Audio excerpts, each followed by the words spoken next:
কন্যা সন্তান যাদের আছে তারাই বুঝতে পারে যে কন্যা সন্তান আল্লাহ তাআলা কত বড় নিয়ামত। আলহামদুলিল্লাহ, আল্লাহ তাআলা আমার একটা কন্যা সন্তান দিছে। আসসালামু আলাইকুম বন্ধুরা, কেমন আছো সবাই? আশা করি আল্লাহর রহমতে সবাই অনেক ভালো আছো। আজকে ঘুম থেকে একটু সকাল সকাল উঠে পড়ছি, যেহেতু ডাক্তারের কাছে যাওয়ার আছে। বৃহস্পতিবারে ডাক্তারের কাছে গেছিলাম, কিছু টেস্ট দিছিল, সেগুলা করে আসা হয়েছে, কিন্তু রিপোর্টগুলো তো আর ওইদিন দেয় নাই। বলছে হচ্ছে শনিবারে দিবে, মাঝে যেহেতু শুক্রবার পড়ছিল। আজকে আবার যাব ডাক্তার দেখাইতে রিপোর্টগুলো নিয়ে। সকালবেলা হচ্ছে মাহির পছন্দের নাস্তা বানায় নিছি। আম, কলা, সাবুদানা দিয়ে হচ্ছে জুস বানায় নিচ্ছি একটা, আর হচ্ছে মাহিবুড়ি যেহেতু নুডলস খেতে পছন্দ করে, এই জন্য নুডলস বানায় নিচ্ছি। আর দুপুরের জন্য আমি রান্নাটা করে ফেলছি, কারণ ওই রান্নাটা দেখাই নাই। সকাল সকাল ঘুম থেকে উঠে আগে দুপুরে রান্না, তারপরে হচ্ছে নাস্তাটা রেডি করলাম। মাহির বাবা ঘুম থেকে উঠে পড়ছে আগেই, মাহি ঘুমায় আছে, মানে ও ঘুম থেকে উঠার আগে আমি দুপুরে রান্না বান্না করে সকালে নাস্তাটা পরে রেডি করলাম। যেহেতু হচ্ছে কলা, আম আর সাবুদানা দিয়ে জুসটা বানাচ্ছি, আগে আম আর দুধ দিয়ে জুসটা করে নিয়ে আসে, ওর ভিতরে সাবুদানা আর কলা মিক্স করে দিয়ে দিলাম। এই জুসটা খেতে কিন্তু অনেক মজার, আর এটা খেলে কিন্তু পেট ঠান্ডা থাকে। আর সাবুদানা খাওয়া কিন্তু অনেক উপকার। আর এই তো আমি একটু মানে সাবুদানাগুলো একটু ভালোভাবে মিশাই দিলাম। আর মাহি বুড়ি হচ্ছে যা পছন্দ করে তাকেই মানে সেই নাস্তাটা আজকে দেওয়ার চেষ্টা করছি, যেহেতু ছুটির দিন ছিল। আর ওই যে বললাম কন্যা সন্তান থাকা যে কতটা ভাগ্যের ব্যাপার।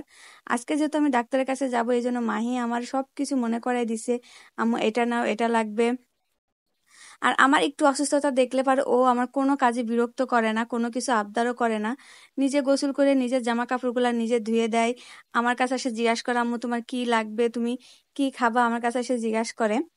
আর আমি এই তো রেডি হয়ে বসে আছি, মায়ের বাবাও রেডি হচ্ছিল। সেই সময় আমার মেয়ে মনে করে দিছে, আম্মু ফাইলটা কিন্তু আগে নিবা।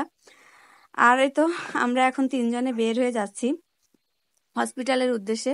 আর আমি কিন্তু আমাদের বাসার পাশে একটা সরকারি হসপিটাল আছে, মা ও শিশু হসপিটাল, ওইখানে দেখাই। হসপিটালটা মাশাআল্লাহ অনেক ভালো। আমি আজকে মানে দিয়ে মানে 5 বার গেলাম না, ওনাদের ব্যবহার মানে সবকিছু আমার অনেক ভালো লাগছে। আর বিশেষ করে ওই হসপিটালে সবকিছুর সুবিধা আছে, মানে যে কোনো টেস্ট সবকিছু হসপিটাল থেকে করায়, আর খুবই কম মূল্যে করায়। এটা হচ্ছে আমাদের মতন মানুষের জন্য খুবই উপকারী। মায়ের বাবাকে আমি বললাম যে তুমি হচ্ছে রিপোর্টটা নাও, আর আমি হচ্ছে টিকিটটা কেটে আসি।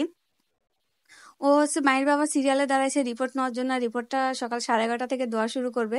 আমরা বাসা থেকে বেরোইছিলাম 10টায়, একটু আগেই বেরোইছি যেন যে আগে আগে রিপোর্টটা নিতে পারি। আর এখান থেকে হচ্ছে 5 টাকা দিয়ে টিকিটটা কেটে নিব। টিকিট কেটে নিয়ে ও তো এখানে এই তো সবাই এরা মানে সবাই হচ্ছে রিপোর্টের জন্য আসছে, কারণ সবাই বৃহস্পতিবারে আসছিল, সবার সঙ্গে একবার করে দেখা হয়েছে। আজকে সবাই আবার রিপোর্ট নিয়ে তারপরে হচ্ছে ডাক্তার দেখাবে। মায়ের বাবাকে বললাম তুমি তাহলে এখানে সিরিয়ালে দাঁড়াও, আর আমি ওইখানে যা ডাক্তারের ওইখানে সিরিয়াল দিই।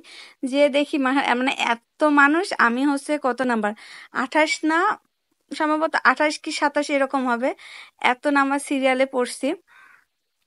আর এতগুলা লোকের মানে দেখতেও তো ডাক্তারেরও অনেক সময় লাগে। যাক, ডাক্তার তো আর একজন না, অনেক ডাক্তার আছে, এক একজনের এক এক রুমে পাঠাচ্ছিল। আর আমি যে উপরে ওয়েটিং এ বসবো, এই জন্য মাহির বাবাকে বললাম তুমি হচ্ছে এখানে দাঁড়াও, আমি যাই। তারপরে ডাক্তার দেখায় আসলাম। রিপোর্ট, আলট্রাসাউন্ড রিপোর্টটা ভালোই আসছে, কিন্তু ইউরিন রিপোর্টটা একটু খারাপ আসছে। এবার বলছে ওষুধগুলা খান। আর এত পরিমাণ পানি খাচ্ছি, তারপরেও ডাক্তার বলতেছে পানি নাকি কম খাওয়া হয়ে যাচ্ছে। মানে এত পানি আমি কোথায় রাখতেছি জানি না। তারপরে আসার সময় হচ্ছে আনারস কিনে নিয়ে আসলাম। আনারস খেতে আমার অনেক ভালো লাগে। অনেকেই বলে যে এই সময় আনারস খাওয়া ঠিক না, কিন্তু আমি খাই, কিন্তু আমার আল্লাহর রহমতে কোনো অসুবিধা হয় না। এটা তো আর খুব বেশি খাচ্ছি না। আর এই আনারসের সাইজটা কিন্তু খুবই ছোট। এটা আমি হচ্ছে একটু দুনিয়া গুঁড়ার লবণ দিয়ে মেখে খাচ্ছি, আমার কাছে অনেক ভালো লাগতেছিল। আর আজকের মতো ব্লগটা এখানেই শেষ করছি। আল্লাহ হাফেজ, আসসালামু আলাইকুম।